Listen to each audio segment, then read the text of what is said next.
एक उम्मीद सुनहरे ख्वाबों की जो आपने देख रखे हैं अपने बच्चों के लिए, सुनहरे कल की सूरत में। उस सुनहरे कल के लिए हम संवारते हैं आपके बच्चों का मुस्तकबिल। यूनिक ग्रुप ऑफ इंस्टीट्यूशन गुज़िश्ता 33 वर्षों से दिखा रहा है रास्तों को मंजिल, उम्मीद को रोशनी, इल्म से अमल की रवायत, बच्चों के रोशन मुस्तकबिल का ज़ामिन।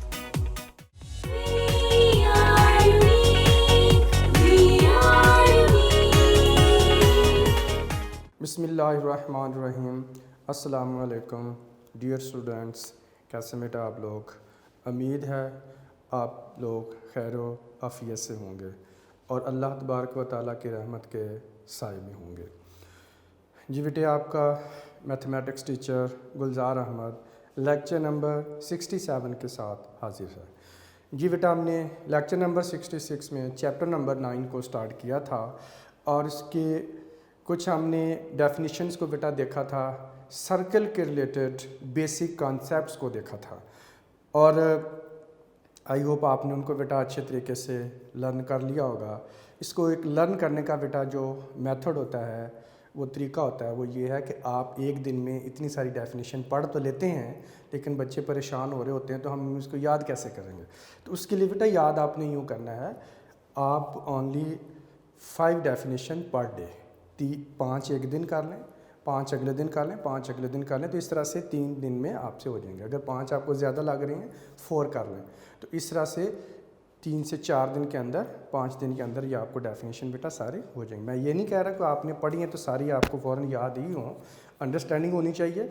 आप इसे थोड़ी थोड़ी करके याद करना शुरू करें, 4 कर लें या 5 पर डे कर लें, ठीक है बेटा। तो आज हम कुछ और डेफिनेशन पढ़ेंगे, फिर उसके बाद बेटा थ्योरम शुरू करते हैं। तो आइए अब हम देखते हैं कि जो हमारी नेक्स्ट कोई थोड़ी डेफिनेशन रह गई हैं ताकि वो हम भी कंप्लीट कर लें, फिर आगे थ्योरम की तरफ बढ़ते हैं। जी बेटे, आज हम देखते हैं फर्स्ट डेफिनेशन, सेंट्रल एंगल क्या होता है। ये चैप्टर नंबर 12 में भी बेटा आपको मिलेगी और इस चैप्टर नंबर 9 में भी है। बहुत इंपॉर्टेंट डेफिनेशन है। इसमें 2 चीज़ों का बेटा ख्याल रखना आपने। नंबर 1, आप इसके देखिए नाम पे गौर करें ज़रा, सेंट्रल एंगल, यानी एंगल है कहाँ पर बना हुआ है, सेंटर पर। तो इसमें जब आपने सेंट्रल एंगल है तो 2 चीज़ें आपने बतानी है। नंबर 1, एंगल बनाएगा कौन, और नंबर 2, एंगल बनेगा कहाँ पर। तो ये 2 चीज़ें आपकी डेफिनेशन में बेटा होनी चाहिए। तो ये बात ध्यान में रखें, आर्क हमेशा बनाएगी और कहाँ पर बनाएगी, सर्कल के सेंटर पर बनाएगी। तो दैट्स वाई ये सेंट्रल एंगल कहलाता है। Angle subtended bye an arc at the centre of circle is called central angle. Subtended mean आप जो बनाना उसको मेड बाय भी आप कह सकते हैं, ठीक है।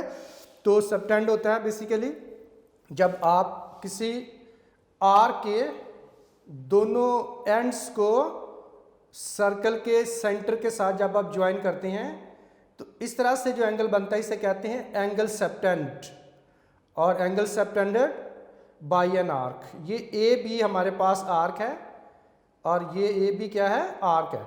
इसके दोनों एंड्स को सर्कल के सेंटर पे ज्वाइन कर देते हैं। तो इस तरह से ये जो हमारे पास ए ओ बी एंगल बना है, इससे हम कहते हैं ये सेंट्रल एंगल है। ये ए बी आर्क ने बनाया है, कहाँ पर बनाया है, सेंटर पर। तो angle subtended bye an arc at the centre of circle is called central angle. इसमें मजीद बेटा आप ये बता सकते हैं, जो सेंट्रल एंगल है उसका वर्टेक्स कहाँ पर होगा, सर्कल के सेंटर पर होगा। वर्टेक्स वो पॉइंट होता है जिस पॉइंट पर एंगल बनता है। तो ज़ाहिर है ये सेंट्रल एंगल है तो सेंटर पर एंगल बनता है, तो इसलिए सेंट्रल एंगल का वर्टेक्स कहाँ पर होगा, सर्कल के सेंटर पर होगा। तो इसलिए हम ये कह सकते हैं कि सेंट्रल एंगल का वर्टेक्स सर्कल के सेंटर पर होता है। अब इसकी जो आर्म है, आर्म इसके यानी बाजू इसके ओ ए आर के एंड ए को मिलता है और ओ बी दूसरे एंड बी को जाके बेटा मिलता है।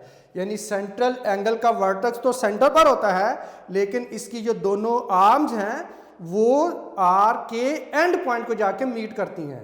तो इस तरह से फिगर आपने साथ बेटा बना लेनी है और बताना है कि फिगर में जो एंगल ए ओ बी है वो सेंट्रल एंगल है। अब इसको रीड कर लीजिए, angle subtended bye an arc, angle subtended bye an arc at the centre of circle, arc ने बनाया है, सेंटर पर बना है, is called central angle. Vertex of the central angle is on the centre of circle, circle के centre पर होगा, vertex ये पॉइंट है, एंड इट्स आर्म्स, और इसके जो आर्म्स हैं, meet at the end points of the arc, ये आर्म है इसके, ओ ए आर्म है और दूसरी आर्म ओ बी है, और ये इस आर्क ए बी के दोनों एंड पॉइंट को जाके मीट करते हैं। In the figure A O B is central angle. I hope आपको बेटा सेंट्रल एंगल की समझ आ चुकी होगी। अब आइए हम देखते हैं नेक्स्ट डेफिनेशन हमारे पास क्या है। जी बेटे नेक्स्ट डेफिनेशन है जी कोलिनियर पॉइंट्स। 9th में बेटा आपने पढ़ा collinear and non collinear points, और ये थ्योरम नंबर 1 जो अभी हम शुरू करने जा रहे हैं, इसमें भी इस कंसेप्ट को बेटे बताया गया है। इसलिए वैसे चैप्टर में डेफिनेशन नहीं लिखी हुई है, बोर्ड के पेपर में ये पूछी जा सकती है आपसे, और कोलिनियर और नॉन कोलिनियर पॉइंट्स के बारे में, क्योंकि थ्योरम के अंदर ये टर्म बेटा यूज हुई हैं। कोलिनियर पॉइंट्स क्या होते हैं? 3 और मोर देन 3 पॉइंट्स जो एक ही लाइन के ऊपर लाई कर रहे हों उन्हें हम कहते हैं कोलिनियर, और अगर 3 और मोर देन 3 पॉइंट्स एक ही लाइन के ऊपर लाए ना करते हों उसे हम कहते हैं नॉन कोलिनियर।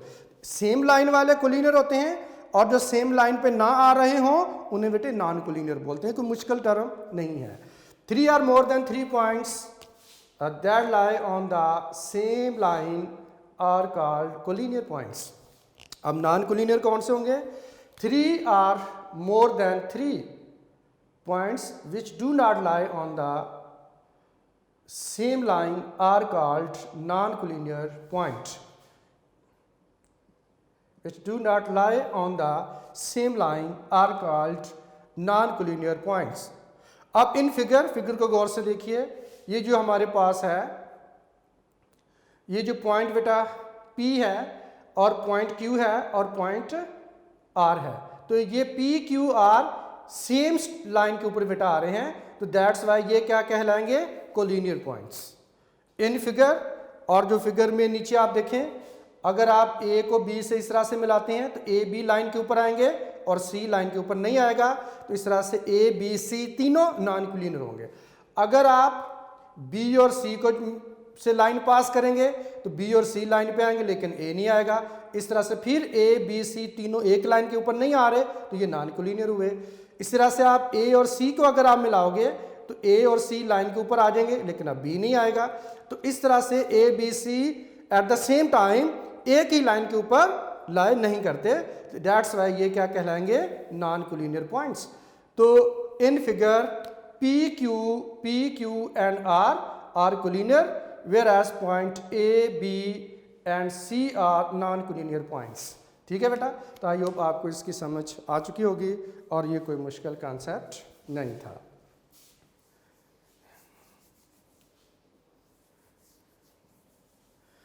जी बेटा नेक्स्ट है interior and exterior of circle. ये रिव्यू एक्सरसाइज में बेटा क्वेश्चन दिया हुआ है और उसका आंसर इधर ही आपको डिस्कस हम बेटा कर रहे हैं तमाम डेफिनेशंस। तो ये लास्ट में फिर हम यही कहेंगे कि हमने इसको पहले डिस्कस कर लिया हुआ है। Interior mean inside, exterior mean outside, और set of all the points interior inside the circle वो पॉइंट्स बेटा होते हैं जिनका सर्कल के सेंटर से डिस्टेंस हमेशा रेडियस से लेस होता है। फॉर एग्जांपल ये हमारे पास सर्कल का सेंटर है और ये एक पॉइंट है P। अब ये जो OP डिस्टेंस है, ये OP डिस्टेंस है, ये लेस देन है रेडियस। अब P क्या है? कोई भी पॉइंट है और इसका डिस्टेंस सर्कल के रेडियस से लेस है। तो इस तरह से वो तमाम पॉइंट्स को मिला लें, तमाम पॉइंट्स का सेट बना लें जिनका सर्कल के सेंटर से डिस्टेंस रेडियस से लेस है, वो हमेशा कहाँ पर लाई करेंगे? सर्कल के इनसाइड बेटा लाई करेंगे, इंटीरियर में लाई करेंगे। तो इंटीरियर इनसाइड द सर्कल होता है और इंटीरियर में जितने भी पॉइंट्स होंगे उनका distance from the centre radius से हमेशा बेटा लेस होता है। तो यही हमने बताना डेफिनेशन में।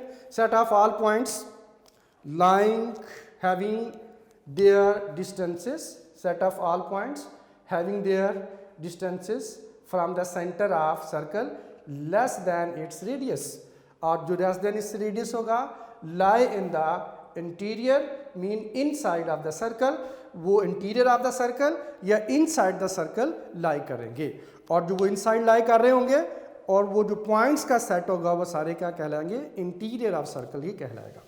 इसी तरह से एक्सटीरियर क्या है, फर्ज करें हमारे पास एक सर्कल है और जिसका सेंटर O है और एक पॉइंट है और ये P, अब आप O को P से मिलाएं और ये P आप देख रहे हैं कि ये जो OP डिस्टेंस है it is a greater than R, mean radius से ग्रेटर है।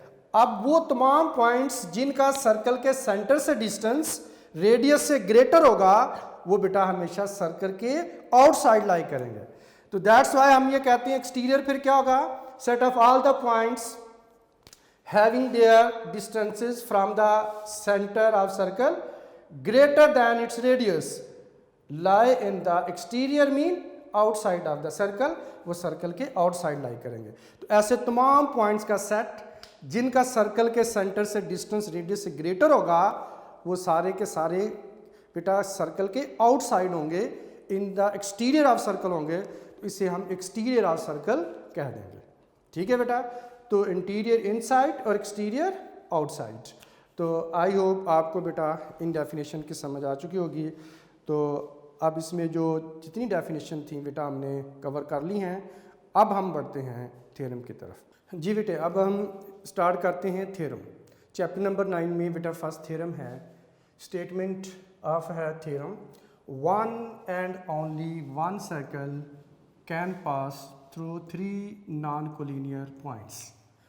तो सबसे पहले बेटा आपने स्टेटमेंट ऑफ थ्योरम लिख लेनी है और इसमें आपने ये देखना है कि one and only one circle, यानी हमारे पास क्या है, one and only one circle, उसको क्या करना है, can pass through three non collinear points. ये चीज़ है, 3 नॉन कोलिनियर पॉइंट्स हैं और उनमें से सिर्फ एक ही सर्कल पास कर सकता है, ये बेटा हमने प्रूव करना है। जब हमें क्वेश्चन आता है तो प्रूव डैट और आगे ये स्टेटमेंट बेटा लिखी होती है, बाकी सारी चीज़ें हमने खुद बनानी है। तो सबसे पहले हमने बेटा जी ये करना है कि 3 नॉन कोलिनियर पॉइंट्स आपने ले लेने हैं। तो आप प्लेन में हम ले लेते हैं और एक है हमारे पास पॉइंट, आप इसे A कह लें, और सेकंड पॉइंट है और हम इसे B कह लेते हैं, और ये हमारे पास पॉइंट बेटा C आ जाएगा। तो ये 3 नॉन कोलिनियर पॉइंट्स। तो नॉन कोलिनियर पॉइंट्स हमने डेफिनेशन में पढ़े थे कि जो एक ही लाइन पे लाई नहीं करते। अगर A B से लाइन पास करेगी तो C लाइन पे नहीं आएगा, और अगर B C को मिलाएंगे तो फिर A लाइन पे नहीं आएगा, A C को जो बेटा मिलाएंगे तो B लाइन पे नहीं आएगा। तो इस तरह से A B C ये एक ही लाइन के ऊपर नहीं आ रहे, तो that's Y A B C क्या है, 3 नॉन कोलिनियर पॉइंट्स है। अब आपने बेटा सबसे पहले लिखना है गिवन। तो गिवन बहुत सिंपल है बेटा, आपने ये करना है, चाहे तो नोट करते जाएं या आप बुक खोल लें अपने पास रखें, सामने देखते जाएं किस तरह से बेटे मैं इसको एक्सप्लेन कर रहा हूँ। ठीक है, तो अब आइए देखें, सबसे पहले आपने लिखना है गिवन। गिवन में क्या है, 3 नॉन कोलिनियर पॉइंट्स हैं। तो आपने बेटा यही लिखना है कि हमारे पास 3 नॉन कोलिनियर पॉइंट्स हैं और उनके नाम आप देखें फिगर में क्या है, A B एंड C। तो आप इस तरह से लिख सकते हैं 3 non collinear points A B and C, या यूं कह सकते हैं A B and C are 3 non collinear point, जिस तरह से बुक में लिखा हुआ है। तो अब इसके गिवन में बेटा जी लिखेंगे A B and C are 3 non-collinear points, 3 non-collinear points, और ये बेटा हमारे पास आ जाएगा गिवन है। गिवन में क्या है, 3 non-collinear points है। अब 3 non-collinear points आपने ले लिए और वही आपने बेटा यहाँ पे लिख दिया। ठीक है जी, अब आते हैं, बात करते हैं नेक्स्ट हमारे पास हेडिंग जो गिवन के बाद क्या होता है बेटे, टू प्रूफ। तो सेकंड है हमारे पास जो हेडिंग होगी, आप लगाएंगे टू प्रूफ, और टू प्रूफ वो रिजल्ट होता है जो बेटा हमने प्रूव करके दिखाना होता है। और वो जो दिखाना है वो क्या है, one and only one circle can pass through 3 non collinear points, यानी इन 3 नॉन कोलिनियर पॉइंट से ओनली वन सर्कल पास कर रहा है, ये बेटा हमने दिखाना है। अब इसमें अगर आप देखें, बुक में भी आप देख सकते हैं, उन्होंने थ्योरम की स्टेटमेंट को ही बेटे रीराइट किया हुआ है। तो इसी को आपने स्टेटमेंट को नीचे आपने लिख लेना है। तो ये हमारे पास बेटा आ जाएगा one and only one circle can pass through 3 non-collinear points। और वो 3 non-collinear points कौन से हैं? ये 3 non-collinear points लिखने के बाद आगे आपने बेटा इन पॉइंट्स के नाम लिख देने हैं, वो कौन से ए बी सी है। तो आप लिख देंगे one and only one circle can pass through 3 non collinear points A B and C. तो इस तरह से आपने उन पॉइंट्स के नाम भी लिख देने हैं, स्टेटमेंट को रीराइट करना है उसी को, और जो 3 नॉन कोलिनियर पॉइंट्स के बाद फिगर के मुताबिक आपने वो तीनों पॉइंट्स बेटा लिख देने हैं। ठीक है जी। अब उसके बाद हमारे पास आ जाती है कंस्ट्रक्शन। नेक्स्ट हमारे पास हेडिंग होगी कंस्ट्रक्शन। और बेटा आपको पता है 9th क्लास में भी आपने थ्योरम बेटा किए हुए हैं। कंस्ट्रक्शन क्या होती है? कंस्ट्रक्शन वो फिगर में एडिशन होती है। तो जो फिगर हम बनाते हैं सबसे पहले in the light of statement बनाते हैं। अब उसके अंदर अगर कोई एडिशन रिक्वायर्ड हो तो वो हम कंस्ट्रक्शन में बेटा लिखते हैं। यानी फिगर के अंदर जो हमें एडिशन करना पड़ती है, जो कि कंपलसरी होती है थ्योरम को प्रूव करने के लिए, उसे हम कहते हैं कि ये कंस्ट्रक्शन है। तो कंस्ट्रक्शन इज़ वेरी सिंपल, ये मुश्किल नहीं होती। इसमें कुछ स्टेप बेटा आपको याद करने होते हैं, कुछ लॉजिकली नज़र भी आ रहे होते हैं। तो इसमें आपने ये करना है कि सबसे पहले पॉइंट ए को आपने ज्वाइन कर देना है बी के साथ, और फिर बेटा जी बी को आपने ज्वाइन कर देना है सी के साथ। तो ऐसे ही हम करेंगे, स्केल ले लेना आपने, और पॉइंट ए को ज्वाइन करेंगे बी के साथ। पॉइंट ए को बी के साथ ज्वाइन कर दिया, और उसके बाद बेटा जी बी को सी के साथ ज्वाइन कर दिया। तो बी को इस तरह से हमने सी के साथ ज्वाइन कर देना है। ठीक है जी बेटा। तो इस तरह से ये जो ज्वाइन किया हमने, यही हमने लिखना है यहाँ पे। ठीक है। तो हम क्या लिखेंगे? Join A with B and B with point C। तो A को हमने ज्वाइन करना है B के साथ, और B को बेटा आगे ज्वाइन कर देना है C के साथ। तो इस तरह से join A with B and B with C, जो ज्वाइन किया वही हमने यहाँ पर लिख दिया। ठीक है बेटा। अब आइए देखते हैं फर्दर हमारे पास ये होगा कि हमने बेटा अब ए बी और बी सी के राइट बाइसेक्टर ड्रा करने हैं या परपेंडिकुलर बाइसेक्टर बेटा ड्रा करने हैं आपने। ठीक है। अब परपेंडिकुलर बाइसेक्टर ड्रा करने का बेटा तरीका ये होता है कि आप इसकी ए बी की लेंथ आप ले लें कि ये कितनी बेटा लेंथ है, और उसके तकरीबन ये मेरे पास 12 सेंटीमीटर आ रहा है। आपके पास ज़्यादा कम होगी, फिगर छोटी होगी, तो आपने इसके मिड में करके बेटा जी आपने ये करना है कि मिड में आपने इसका पॉइंट, मिड पॉइंट ले लेना। ठीक है। और जो मिड पॉइंट आपने लिया, दूसरे वाले का भी आप मिड पॉइंट ले लें, एक साथ ही फिर बेटा ज्वाइन करते हैं। और ये मेरे पास आ रहा है 18 सेंटीमीटर। तो 18 का अब 9 होता है, तो ये तकरीबन 9 के पास मैं ये पॉइंट लगा लूँगा। ये मिड पॉइंट आप ले लेंगे। ठीक है। अब हमने ये करना होता है बेटा कि इस मिड पॉइंट के ऊपर परपेंडिकुलर ड्रा करना है। इस मिड पॉइंट के ऊपर हम परपेंडिकुलर ड्रा कर देंगे, और आपको पता है परपेंडिकुलर कितने डिग्री का बेटे एंगल बनाते हैं? 90 डिग्री का एंगल बनाते हैं। तो इस तरह से आपने ये परपेंडिकुलर ड्रा कर दिया, और ये परपेंडिकुलर आपने दूसरे जो BC लाइन सेगमेंट है इसके ऊपर भी बेटा ड्रॉ कर देंगे। यहाँ पे 90 का एंगल बनना चाहिए। तो इस तरह से हमने इधर भी परपेंडिकुलर ड्रॉ कर दिया है। तो दोनों के ऊपर आपने परपेंडिकुलर ड्रॉ कर दिया। अब मिड पॉइंट बाइसेक्टर बनाने के लिए था और परपेंडिकुलर ये 90 डिग्री का एंगल आप शो कर देंगे राइट बनाने के लिए। तो राइट बाइसेक्टर या परपेंडिकुलर बाइसेक्टर बेटा हमने बनाना है। इसी तरह से यहाँ पर भी आप ये बॉक्स बुक में नहीं लगा हुआ, लेकिन आपने ये बेटा शो कर देना इस तरह से, तो ज़्यादा बेटर है। अब ये हमारे पास एरो आप पुट कर लें यहाँ पे, और जिस पॉइंट के ऊपर ये मीट करते हैं दोनों परपेंडिकुलर बाइसेक्टर, और एक का नाम हमारे पास बेटा जो है आप देख सकते हैं कि ये F और D है, और दूसरे का नाम हमारे पास KH है। तो KH इस तरह से परपेंडिकुलर ड्रा किया, और ये जिस पॉइंट के ऊपर एक दूसरे को कट करते हैं, इंटरसेक्ट करते हैं, उसका नाम हम रख लेते हैं, ये कॉमन पॉइंट, इसका नाम हम O रख लेते हैं। ठीक है बेटा, जिस पॉइंट पर ये दोनों एक दूसरे को मीट किया।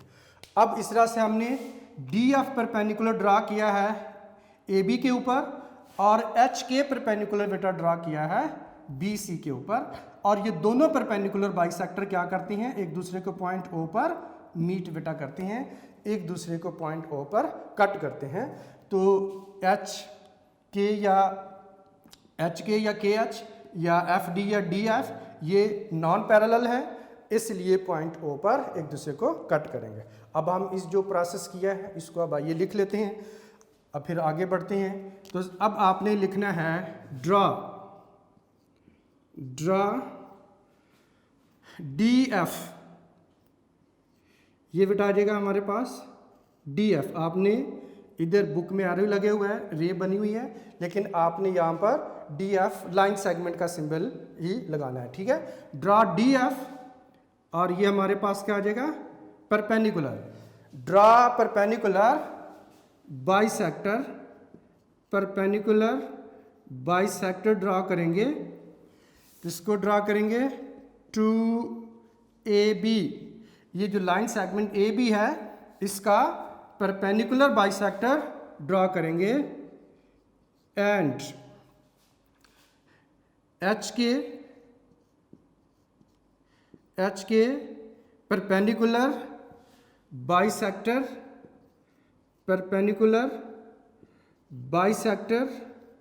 टू BC का ड्रॉ कर देंगे। ठीक है बेटा, अब यानी ड्रॉ किया DF, ये DF है, परपेंडिकुलर ड्रॉ किया, परपेंडिकुलर बाइसेक्टर है या राइट बाइसेक्टर है, किसका है, AB का, और HK राइट बाइसेक्टर ड्रॉ किया किसका, BC का, तो HK right bisector to BC। तो इस तरह से जो हमने बेटा ड्रा किए थे वो हमने लिख लिए। अब मज़ीद हमने ये बेटा बताना है कि ये जो DF है और HK है ये नॉन पैरेलल है। तो नॉन पैरेलल है इसीलिए आप देख सकते हैं उन्होंने एक दूसरे को पॉइंट O पर कट किया है। अब आप इसमें लिखेंगे सो DF and HK are not parallel,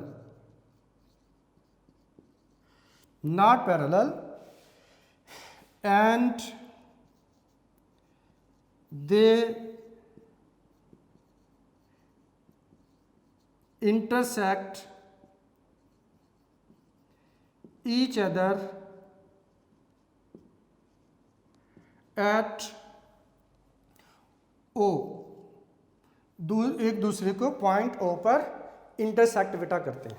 ठीक है जी, जब यहाँ तक आपने लिख लिया कि एक दूसरे को पॉइंट O पर इंटरसेक्ट करते हैं, अब उसके बाद आपने एक काम और करना है कि ये जो point A, B and C है इनको आपने ज्वाइन कर देना है पॉइंट O के साथ। ठीक है बेटा, अब आपने ये करना है कि पॉइंट ए को ये डॉटेड लाइन से हम बेटे ज्वाइन कर रहे हैं। डॉटेड लाइन से आपने ये ज्वाइन कर देना है पॉइंट ओ के साथ, और फिर पॉइंट बी को बी ज्वाइन कर देना है लाइक दिस। इसको बेटा ज्वाइन कर देना आपने। उसके बाद पॉइंट सी को भी आपने ओ के साथ ज्वाइन कर देना है लाइक दिस। ये बेटा इस तरह से पॉइंट ए बी एंड सी को ओ से हमने क्या किया, ज्वाइन कर दिया। और यही बात हमने बेटे यहाँ पे लिखनी भी है। तो क्या किया जी, also join A B and C with point O या विद कॉमन पॉइंट ओ। तो कॉमन पॉइंट ओ के साथ बेटा आपने इनको ज्वाइन कर देना है। तो इस तरह से ये कंस्ट्रक्शन बेटा कंप्लीट होती है। सबसे पहले गिवन आपने लिखना है, 3 नॉन कोलिनियर पॉइंट्स ले लेने हैं, फिर टू प्रूफ उसी स्टेटमेंट को रीराइट करना है, और लास्ट में 3 नॉन कोलिनियर पॉइंट्स के नाम लिख देने हैं। कंस्ट्रक्शन में बेसिकली ए को बी से ज्वाइन किया, बी को सी से ज्वाइन किया, वो लिख दिया हमने। फिर इसके राइट बाइसेक्टर बेटा हमने ड्रा किए हैं। अब राइट बाइसेक्टर के लिए आप इस बात को समझ लें कि जो राइट बाइसेक्टर होता है इसकी एक्चुअल शेप क्या होती है। कुछ बच्चों को कन्फ्यूजन हो रही होती है। इसको बेटा हम यूँ ड्रा करते हैं, 9th में आपने पढ़ा होगा, मुनासिब सी कंपस खोल के, हाफ से ज़्यादा कंपस खोल के ऊपर नीचे आर्क लगाते हैं, फिर सेम रेडियस की आर्क बेटा बी पॉइंट पर रख के क्रॉस कर देते हैं, इन क्रॉस को ज्वाइन करते हैं इस तरह से। तो ये इसकी राइट बाइसेक्टर की एक्चुअल शेप बेटा ये होती है। ठीक है, अब आप ज़रा गौर कीजिएगा कि यहाँ पर ये शेप नहीं नज़र आ रही, इससे डिफरेंट नज़र आ रही है। अगर इस तरह के भी आप बना लेंगे तो गलत है, नहीं होगा। अब देखिए इस राइट बाइसेक्टर की 2 प्रॉपर्टीज़ होती हैं। एक तो बेटा ये मिड पॉइंट से पास करता है, दूसरा 90 का एंगल बनाता है। अगर हम यहाँ से देखें एरो को निकाल दें तो यहाँ तक अगर आप रेस कर देते हैं, ना तो मिड पॉइंट चेंज हुआ है ना ही एंगल चेंज हुआ है। इसलिए ये पहले भी राइट बाइसेक्टर था, ये अब भी राइट बाइसेक्टर ही है। ठीक है बेटा, तो इसलिए अब ये जो शेप आपको ये शेप नज़र आ रही है, ये आर्क नहीं बनाई हुई, तो ये इस तरह से ये शेप आपको ये थ्योरम के अंदर बेटा नज़र आ रही है, डी एफ की और एच के की। अब उसके बाद जब हम इसको लिखते हैं, फॉर एग्जांपल ये हमारे पास है, अब डी एफ ही ले लें, तो वैसे अगर आप देखें तो ये डी एफ रे है हमारे पास, लेकिन अगर हम ये डी से लेकर एफ तक डिस्टेंस अगर हम लिखना चाहें तो इसे यूं भी लिखा जा सकता है। इसका मतलब है कि डी एफ रे के ऊपर डी से लेकर एफ तक का डिस्टेंस, तो इसे यूं भी लिखा जा सकता है। हाँ जी, बात समझ आ रही है कि नहीं? लेकिन पढ़ेंगे हम लाइन सेगमेंट डी एफ, इसे डी एफ रे पढ़ेंगे। अगर एरो साथ लगाएंगे तो रे पढ़ेंगे, और अगर लाइन सेगमेंट ऊपर लगाएंगे तो लाइन सेगमेंट डी एफ पढ़ेंगे। बात समझ आ रही है कि नहीं? लेकिन इसको इस तरह से भी लिखा जा सकता है, लेकिन ये सेगमेंट की सेंस में हम इसको लिख रहे हैं। ठीक है, तो यही वजह है कि यहाँ पर हमने एरो नहीं लगाया, लाइन सेगमेंट के सिंबल बेटे पुट किए हैं। ठीक है, आई होप आपको कंस्ट्रक्शन तक समझ बेटे आ चुकी होगी। जी बेटे, नेक्स्ट हमारे पास है proof. The most important part of the demonstrative theorem is proof. इसमें स्टेटमेंट्स बेटा लिखनी है आपने, और अगले कॉलम में आपने रीजंस लिख लेने। आमतौर पर बच्चे स्टेटमेंट लिखते हैं, ये स्टेटमेंट्स होती हैं। ठीक है, ये स्टेटमेंट ऑफ थ्योरम से और चीज़ बेटा होती है डिफरेंट। ठीक है, और ये रीज़न नहीं होती, रीजंस आपने लिखनी है। ठीक है, हाँ जी। अब हमने 9th में बेटे ये कंसेप्ट पढ़ा था कि हमारे पास राइट बाइसेक्टर जो होता है किसी लाइन सेगमेंट का, से ए बी एक हमारे पास लाइन सेगमेंट है और ये इसका राइट बाइसेक्टर है। Any point P on the right bisector is equidistant from its and point. ये आपको बेटा रिकॉल करवा रहा हूँ, ये आपको पता होना चाहिए। ठीक है, और पॉइंट P का एंड A से और पॉइंट P का एंड B से डिस्टेंस क्या होता है बेटे, इक्वल होता है। कब इक्वल होता है? जब ये हमारे पास राइट बाइसेक्टर होगा। तो राइट बाइसेक्टर पर कोई भी पॉइंट जो होता है उसका बोथ एंड से डिस्टेंस जो होता है बेटा इक्वल होता है। ठीक है, तो यही कंसेप्ट यहाँ पर यूज़ होगा। अब आइए सबसे पहले आप देखते हैं कि ये ए बी का जो बेटा राइट बाइसेक्टर है वो डी एफ है। तो डी एफ के ऊपर पॉइंट ओ लाई करता है। तो जो पॉइंट ओ ए बी के राइट बाई सेक्टर पर लाई करता है, तो पॉइंट ओ का ए से डिस्टेंस और पॉइंट ओ का बेटे बी से डिस्टेंस, यानी इस लाइन सेगमेंट ए बी के दोनों एंड से डिस्टेंस क्या होगा, इक्वल होगा। तो ये 9th में हमने थ्योरम भी पढ़ा था। Any point on the right by sector is equidistant from its and point. तो दैट्स वाई हम यहाँ पे लिखेंगे every point on DF is equidistant from A and B। Every point, कोई भी पॉइंट होगा वो एंड ए एंड बी से इक्वल डिस्टेंस पर होगा, जो भी डी एफ के ऊपर बेटा होगा, क्योंकि D F right by sector है। अब इन पर्टिकुलर हम किस पॉइंट की बात करना चाह रहे हैं, इन पर्टिकुलर हम बात करेंगे ओ ए की। तो ये हमारे पास बेटा आ जाएगा measurement O A is equal to measurement O B. तो ये बेटा जी हमारे पास आ जाएगा, रिजल्ट नंबर आ जाएगा 1 आ जाएगा हमारे पास, ठीक है। तो ये रिजल्ट नंबर 1। अब इसकी रीज़न क्या लिखेंगे, और रीज़न बेटा हमने ये लिखनी है कि जो डी एफ है वो परपेंडिकुलर है ए बी के ऊपर, यानी आप ये कह सकते हैं कि जो डी एफ है ये परपेंडिकुलर बाइसेक्टर है।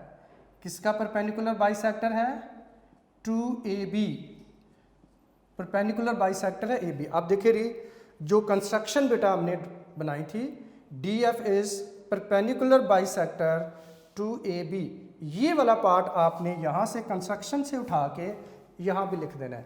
D F is right bisector या perpendicular bisector to A B, और परपेंडिकुलर बाइसेक्टर का हर पॉइंट दोनों एंड से इक्वल डिस्टेंस पर होता है। और मज़ीद आप इसमें ये बता सकते हैं कि ये बात कहाँ पे लिखी हुई है, कंस्ट्रक्शन में। तो इसलिए आप इसके साथ यहाँ पे कंस्ट्रक्शन लिख देंगे, ब्रैकेट में लिख देंगे, ठीक है। अब इसका ये मतलब नहीं है कि ये पहले वाली इसकी रीज़न है तो ये दूसरे वाली इसकी है। असल में ब्रैकेट में जब आप लिख रहे हैं तो ये इसी को आप आगे एक्सप्लेन कर रहे हैं, यानी ये कंस्ट्रक्शन में ऐसे लिखा हुआ है। कंस्ट्रक्शन में डी एफ ए बी का राइट बाइसेक्टर है, तो राइट बाइसेक्टर का जो हर पॉइंट होता है वो दोनों एंड से इक्वल डिस्टेंस पर होता है। इसलिए बेटा ये हमने लिखा कि every point on D F is equidistant from A and B. तो पॉइंट जो ओ है, हम किस पॉइंट की बात करना चाहेंगे ख़ास तौर पर, इन पर्टिकुलर पॉइंट ओ की। पॉइंट ओ का ए से डिस्टेंस और पॉइंट ओ का बी से डिस्टेंस क्या होगा, इक्वल होगा। तो that's why measurement O A is equal to measurement O B बेटा हम लिख लेंगे, ठीक है। अब इस लाइन की बेटा आई होप आपको समझ आ चुकी होगी। अब सेम यही कंसेप्ट रिपीट होगा बी सी और एच के लिए, ठीक है। अब आपने क्या लिखना है, एवरी पॉइंट हम लिखेंगे एवरी पॉइंट ऑन एच के इज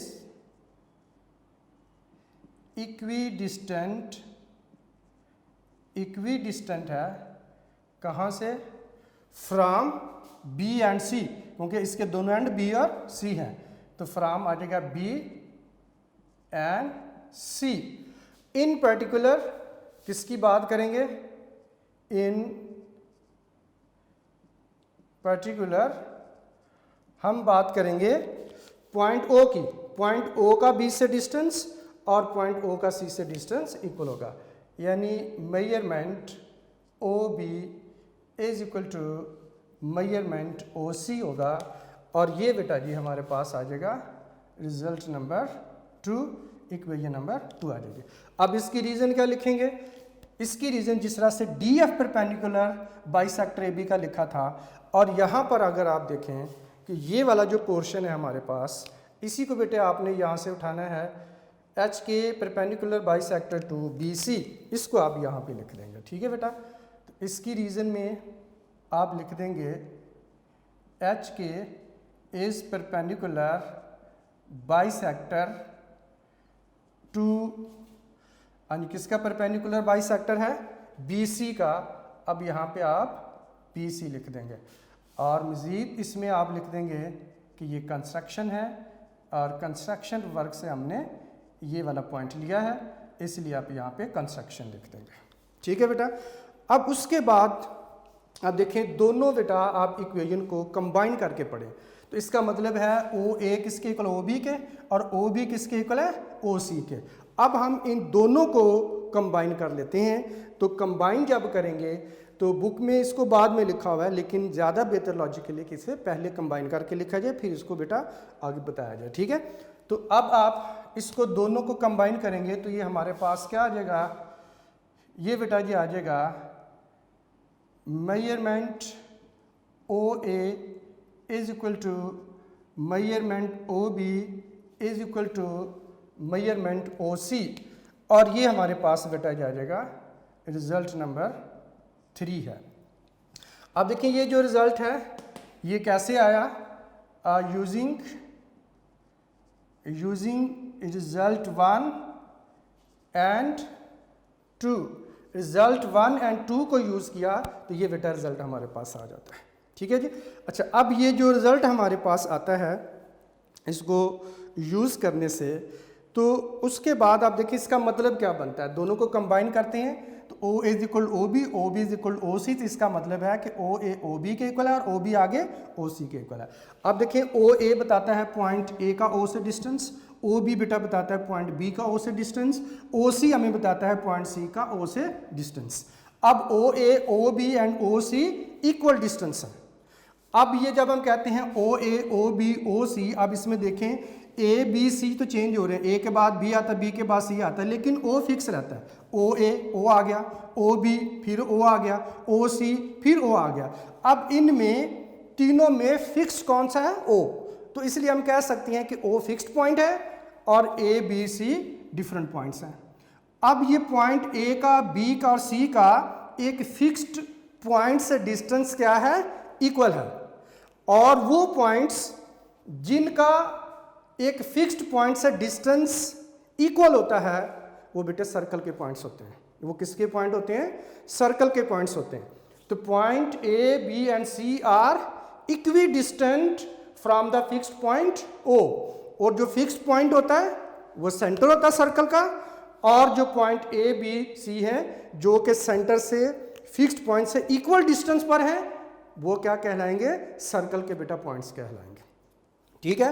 तो ये इसका मतलब बेटा बनता है कि ए बी सी का सर्कल के इसका जो फिक्स्ड पॉइंट ओ से है इससे डिस्टेंस जो है वो इक्वल है, और जो डिस्टेंस इक्वल है ए बी सी का तो ये सर्कल के पॉइंट हो सकते हैं। ठीक है जी। और इसको अब हम लिखेंगे now point O is only point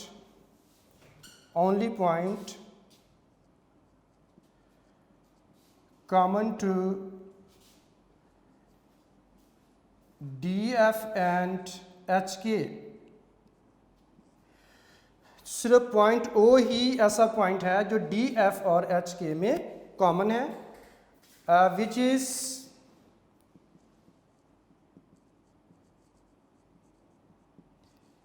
equidistant from A, B and C। और बेटा पॉइंट O ही ऐसा पॉइंट है जो D, F और H के में कॉमन है और ये A, B, C से इक्वल डिस्टेंस पर है। तो O के अलावा कोई और पॉइंट नहीं है, क्योंकि टू स्ट्रेट लाइन जब बेटा एक दूसरे को क्रॉस करती हैं तो सिर्फ एक ही पॉइंट पर क्रॉस कर रही हैं। डी एफ और एच के ये बेटा स्ट्रेट लाइंस की तरह हैं। जब आप भी लाइन सेगमेंट ड्रा करें या रे ड्रा करें तो वो हमेशा मैक्सिमम एक ही पॉइंट पर इंटरसेक्ट कर सकती हैं, इससे के अलावा किसी और पॉइंट पर इंटरसेक्ट नहीं कर सकती। यानी कॉमन पॉइंट O ही है, O के अलावा कोई और कॉमन पॉइंट है नहीं है। तो however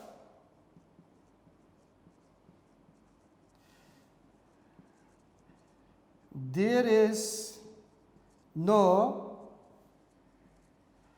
such other point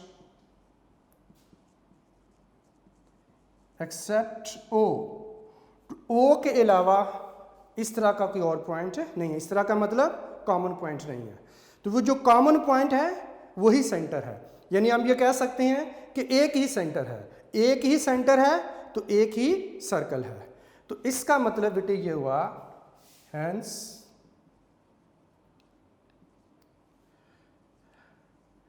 only one circle with center at O and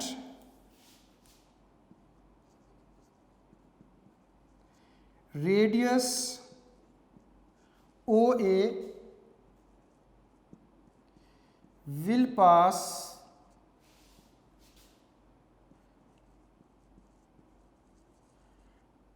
through A, B and C। क्योंकि एक ही सेंटर है तो एक ही सर्कल है जिसका सेंटर O है और उसका रेडियस OA लिख सकते हैं, OB भी लिख सकते हैं, OC भी बेटा लिख सकते हैं। ठीक है, तो there is only one circle that with center at O and of radius OA, OB और OC will pass through the points A, B and C। तो इसका मतलब हुआ बेटा एक ही पॉइंट ऑफ इंटरसेक्शन है, एक ही कॉमन पॉइंट O है, एक ही सेंटर है, एक ही सेंटर है तो एक ही सर्कल है। तो अब point A, B, C equi distant होने की वजह से सर्कल के पॉइंट हैं और एक ही सेंटर होने की वजह से एक ही सर्कल पास कर रहा है। तो हम लिखेंगे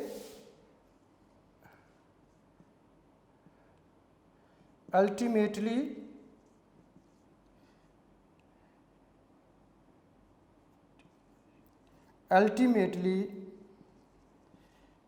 there is only one circle, there is only one circle